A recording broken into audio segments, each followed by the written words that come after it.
It looks just like any ordinary bridge until you find out where it is. Below the Rio Grande, on the far side Mexico, this side the United States. It definitely doesn't look right. Border Patrol agent Ramiro Cordero accompanied us to two of these bridges near Fort Hancock, Texas. Together, we quickly found footprints that were just a couple of hours old. It's a small footprint. The pattern is not something that an agent would wear on duty. Most of the agents have some type of a boot. With no gates, no fence, no locks, obviously agents do not like these bridges. It's always a concern that it's here and that it gives them that ability if they want to use it. But I can assure you that the agents out here are very, very well trained to detect any entry in this area. What about that $2 billion border fence? It's nearby, but actually ends 3 miles east of one bridge and about 15 miles west of another, leaving the footbridges completely open to traffic.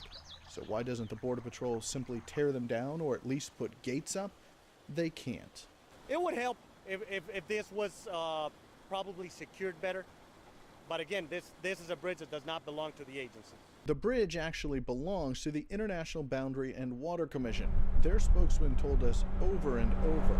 It's not a bridge, it's a grade control structure. It's not a bridge? It is a grade control structure.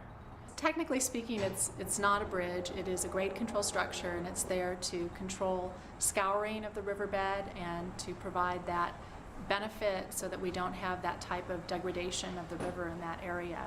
But Border Patrol agents don't agree. It's a bridge. I mean, you can walk on it. You can certainly, go from one side to the other. Can and do. This man walked across the bridge with his bicycle.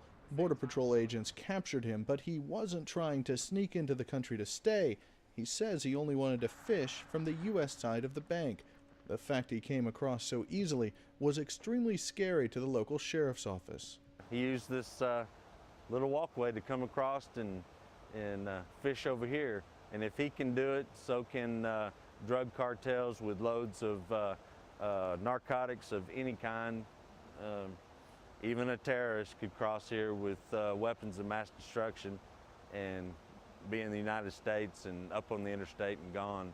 We also saw a group of 3 swimming near the bridge. It's unclear if they were just swimming or intended on coming to the United States. Shortly after we arrived with Border Patrol, they climbed out of the water and disappeared into the woods in Mexico.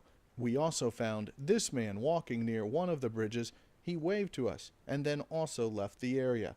This is exactly how long it takes to cross the bridge at a slow jog, not even a full run, just about 12 seconds from Mexico to the U.S.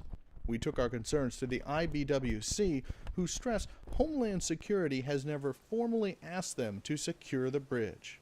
Having a grade control structure that could be used, perhaps makes it easier for some people, but even without that, I think unfortunately we know that there are people who would be able to cross illegally. And that's true. Of course, if there's no bridge, people will still swim the relatively shallow Rio Grande. But why swim when you can walk? What's being done? For now, absolutely nothing.